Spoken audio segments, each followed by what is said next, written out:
England में सुनाई दे रहा है कि गर्मी बहुत पड़ रही है और अब ऐसा लग रहा है कि प्लेयर्स तक बिल्कुल ये गर्मी चढ़ गई है। स्पेशली जो हमने देखा शुभमन गिल जो गरमाए और गरियाए on Zak Crawley at end of the game and बिल्कुल लास्ट के ओवर में। तो ऐसा लग रहा था बिल्कुल ये गर्मी सर पे चढ़ गई है और गुस्सा तो देखो बनता ही था क्योंकि जो गेम्समैनशिप कहे या फिर जो हरकतें कहे आप ज़ैक क्रॉली की, they were trying to just go and play only 1 over. उसके चक्कर में सारे डिलेज़ कर रहे थे वो, कभी उँगली में लग गई, जो कुछ भी नहीं था और फिर ऐसी डिलेइंग टैक्टिक्स चल रही थी एसेंशियली। तो देखिए इंटरेस्टिंग होता जा रहा है, 3 दिन के जो मैच था वो थोड़ा-सा बोरिंग था, बिल्कुल एंड में सारा बराबर हो गया, एक्साइटमेंट चालू हो गया। और दूसरी चीज़ ये हो रही है कि पूरे मैच में बॉल्स की बहुत बातें हो रही हैं।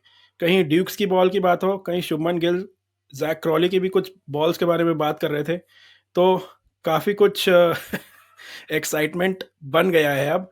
2 दिन जो बचे हैं बहुत ही ज़्यादा एक्साइटिंग होने वाले हैं। तो आइए इस इन्हीं टॉपिक्स के बारे में और डे 3 का रिव्यू लेते हैं हमारे गेस्ट संजय दीक्षित जी के साथ। Welcome Sanjay ji. Hello everyone at the JD Sports. Welcome Sanjay ji. तो देखिए क्या हो रहा है, गर्मी बहुत ज़्यादा पड़ गई है। Zak Crawley sorry Zak Crawley के ऊपर गुस्सा जायज़ था कि नहीं शुभमन गिल का और बुमराह का ऑफ। गर्मी गर्मी चढ़ गई है। वैसे गर्मी जो है वो भारत के प्लेयर्स के लिए तो ज़्यादा नहीं है, लेकिन फिर भी चढ़ गई। वैसे शुभमन गिल ने सही ट्रीटमेंट दिया, वो हुँ, ज़रा ज़्यादा ही कर रहा था। हुँ। बहुत ऑब्वियस हो गया था। हुँ। I mean it was too obvious. डर गए हैं, डरे हुए हैं असल में वो। डरे हुए लोगों का कुछ नहीं हो सकता। तो क्या लगता है क्यों ये डर है? पहली बात तो देखिए एक रिकॉर्ड बन गया एक तरह से। 387 पे इंडिया भी आउट हो गई। Only the 9th time in test history ऐसा हुआ है कि दोनों इनिंग्स बराबर पे हैं। तो हमने पहले 3 गेम 3 मैच 3 दिन सॉरी पहले 3 दिन खेले क्यों? यहीं से स्टार्ट करते, लास्ट ओवर से स्टार्ट करते, थोड़ा एक्साइटमेंट होता। But that's one the innings beauty of match हो गया टेस्ट। अब। बिल्कुल, that's the beauty of test cricket though. तो आपको क्या लगा जो एंड में थोड़ा इंडिया का कोलैप्स था? What did you think? I think वो ऋषभ ने रन आउट अपना जो करवा के ना, वो चांस लेके बहुत ज़्यादा खेलता है। कोई इतनी ज़रूरत होती नहीं चांस लेने की। There was no need for that run, और स्पेशली बेन स्टोक्स जैसे प्लेयर के सामने खेल के आप दौड़ रहे हो। या तो वो जो था ना, वो गलत हो गया। फिर उसके बाद फिर I think momentary lapse of concentration जो सेंचुरी के बाद होती है, उसमें केएल राहुल भी हुँ, चले गए। दोनों के आउट होने के बाद फिर ठीक है, जडेजा और उन्होंने ले गए वो 387 तक, लेकिन जो एक टॉप ऑर्डर बैट्समैन रहता है ना, तो फिर स्कोरिंग होती रहती है। हुँ, अब आप ये देखिए, scoring slowed down very badly. फिर बीच में स्टोक्स ने एक बहुत अच्छा स्पेल भी डाला। Seven over spell was fantastic हुँ। जो स्टोक्स ने डाला था। तो I think these are the reasons. I think India should have scored 450। बिल्कुल, बिल्कुल, लग तो एक पॉइंट पे ऐसे रहा था पर जैसे आपने बोला Jadeja at one point he has basically scored 3 consecutive 50s now. तो उसका हाँ, काफ़ी बड़ा हाथ रहा है अभी तक। पहले टेस्ट मैच में obviously he didn't perform but उसके बाद से लास्ट मैच में अभी दोनों इनिंग्स में he is scored consecutive 50s and that has helped us stabilise little bit. Even though हमारे लास्ट के 3 बो प्लेयर्स ने बिल्कुल रन ऐड नहीं किए but still at least better than the first test and second test collapse जो we saw. Pitch तो slow ही है, और Hmm. It is not amenable to great batting. ये तो Hmm. प्रॉब्लम है ही। Hmm. So let's see. ये शुरू शुरू में ये चला के खेलता है ये डकेट, Hmm. ये क्या करता है वो देखने वाली बात है। और Hmm. अब आकाशदीप को पिछले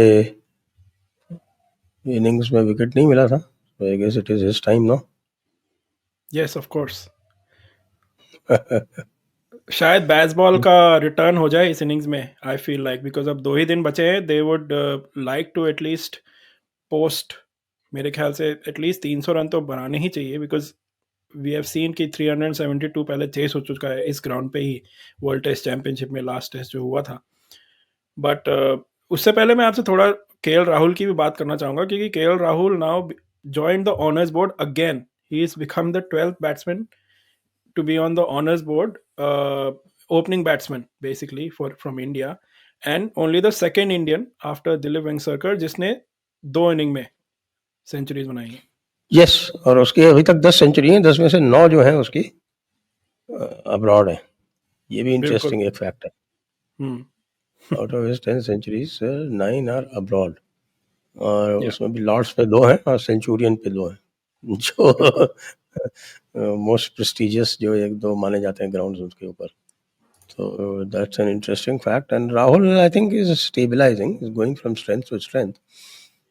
एक तो उसका एवरेज बड़ा लो था। पिछली बार उससे किसी ने क्वेश्चन भी पूछा था कि साहब आपका एवरेज इतना लो क्यों है, तो ही डेफिनेटली said कि भाई he doesn't like his average being so low. He is a very good batsman. Very good batsman for his average to stay that low. I guess थोड़ा बहुत यहाँ पर जो है 2 सेंचुरीज हो गई उसकी, 2 50s, 2 सेंचुरीज और 1 50। 150, हाँ। 2 सेंचुरीज और 1 50 हो गई, तो ठीक चल रहा है। इस average was 34.58 before the start of the match. बिल्कुल।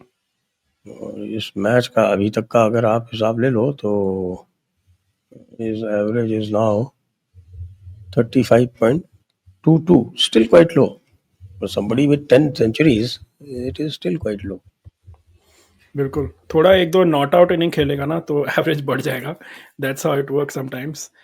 और अब देखिए 2 बार लॉर्ड्स में सेंचुरी बनाना is no mean feat and we all know KL Rahul की capacity is even better, so we are hoping he keeps on doing great things. एक और चीज़ मैं आपसे ये पूछना चाहता था कि क्या ये अंपायर्स का इश्यू है कि वो कंट्रोल नहीं कर पा रहे हैं? स्पेशली क्योंकि इस मैच में अब यस्टरडे अभी तक 155 overs were bowled and 20 overs were lost in that last innings, especially because of ball change. कितनी बार तो ball change हो रही है, every bowler is coming to complaining about the ball, and then बाकी injury timeouts ये वो and so we lost 20 overs so far already. Ball का तो एक बड़ा ही विचित्र इशू हो गया है, which we discussed yesterday. ये तो this doesn't give you an easy solution. आपको कम से कम इस सीरीज में तो नहीं ही होना है। बट ये देखा जा रहा है कि जैसे umpires are not able to like give, जैसे ड्रिंक्स ब्रेक हुआ एक पॉइंट पे, उसमें ड्रिंक्स ब्रेक में पूरा ड्रिंक्स ब्रेक हो गया, उसके बाद वो they are taking another 5-10 minutes to change the ball. यही चीज वो पहले ही कर लेते। So these kind of things are affecting the overall flow of the game. एक दिन भी 90 ओवर नहीं पड़े। बिल्कुल। अब वही होगा कि एंड के दिन पूरी में सीरीज है अब 2 टेस्ट पूरे हो गए और तीसरे टेस्ट के 3 दिन पूरे हो गए। Now we are past the halfway mark. Not a single day 90 overs have been bowled. Not a single day. तो अब देखिए आज आज का क्या स्ट्रैटेजी रहेगी इंडिया की आपके हिसाब से? स्ट्रेटजी तो अब नई बॉल हाथ में है, तो I think hmm, the first hour they will try to get as many wickets as they can, and I just hope कि आकाशदीप clicks.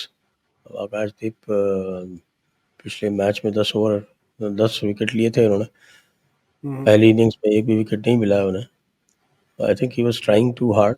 He shouldn't try too hard. He just should follow Bumrah's advice. जो बुमराह कहता है कि भाई you put the ball in the right area and wait.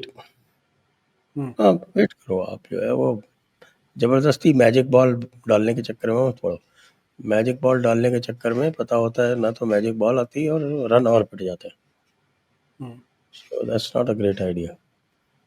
Therefore, they should relax frame of mind में bowling करो, और एक बार रिदम आ जाती है उसके बाद तो फिर आप करते रहो। Akashdeep is a strong guy, he can bowl 7-8 overs on the trot. So देखिए पिच तो थोड़ी सी लाइफलेस है जैसे आपने बताया, और वी ऑल नो। आपको क्या लगता है Bumrah will go on to get his first 10 wickets in a match?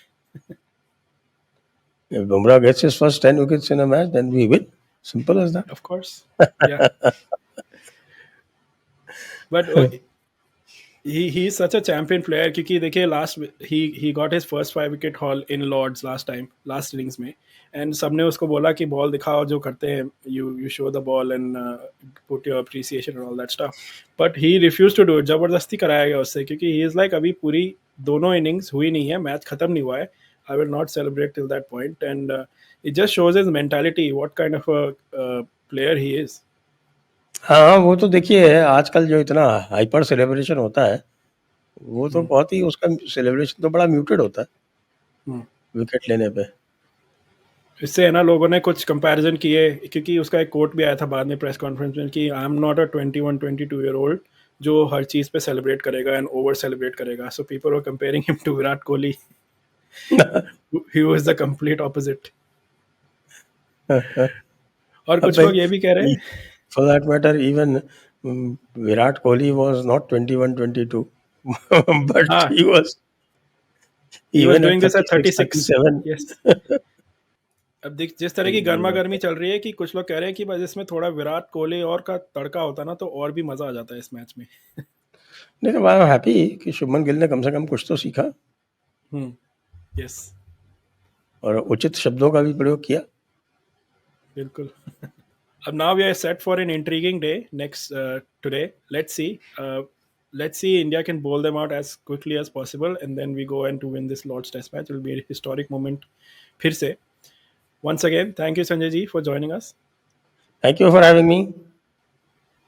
तो व्यूअर्स आपको क्या लगता है ये गर्मा गर्मी जो चल रही है इससे इंडिया को फायदा होगा आज के मैच में, आज के दिन में? क्योंकि देखिए शुभमन गिल और बुमराह तो बिल्कुल on top of Zak Crawley थे and they will be fired up again. So let us know in the comments आपको क्या लगता है क्या होना चाहिए और क्या ये सही था जो चल रहा था, जो गेम्समैनशिप चल रही थी and India gave it back to England. Let us know in the comments and keep liking and subscribing to our channel as well. Thank you.